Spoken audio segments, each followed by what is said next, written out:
Ja, Tag zusammen und herzlich willkommen zur Spieltagspressekonferenz von 2 Kölsch. Und das am 31. Spieltag der Bundesliga und der FC empfängt die Truppe von Schalke 04 und wir empfangen auf unserem Schreibtisch die rote Laterne. Da ist sie wieder. Die Dummsau. Also ehrlich gesagt, die habe ich nicht vermisst. Nee. Und was wir nächste Saison nicht vermissen werden, das ist eben Schalke 04. Ne? Denn wer sich hier so als Kumpelverein seine Kohle bei einem Gaslieferanten holt, der hat seine Werte und seine Wurzeln längst verkauft und verraten. Ja, absolut. Und wir schießen ja hier so oft gegen andere Konstrukte oder auch Werksvereine.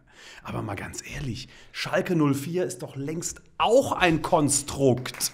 Die tragen doch längst auch ihr eigenes Plastikkleidchen. Und was heißt das für uns am Sonntag?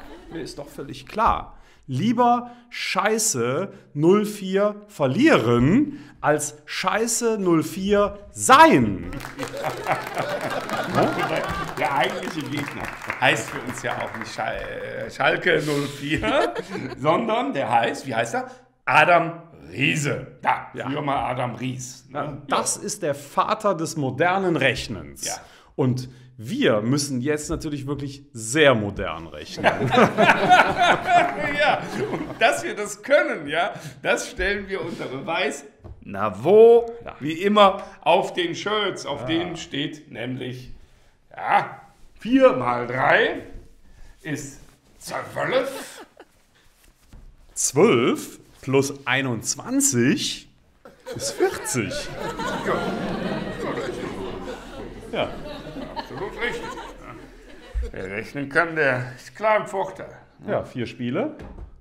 4 Spiele, 3 Punkte, macht 12 Punkte. So, und wenn man diese 12 Punkte jetzt zu den Punkten dazu addiert, die wir schon haben, nämlich 21, dann merkt man sofort, wir können die 40 Punkte noch schaffen. Ja, und noch viel mehr, wenn man folgende Rechnung noch dazu nimmt.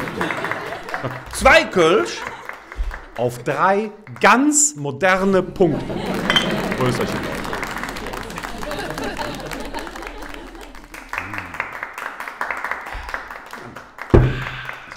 Moderner Geschmack. Modernes nach Kölsch. Punkten, würde ich sagen. Ne?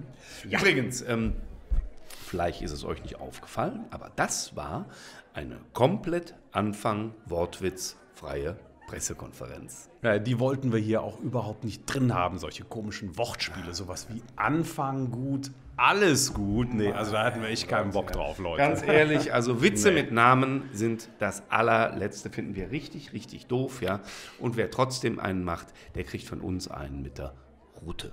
Ja, und zwar mittendrauf auf den Back. Tschüss. Bis Sonntag.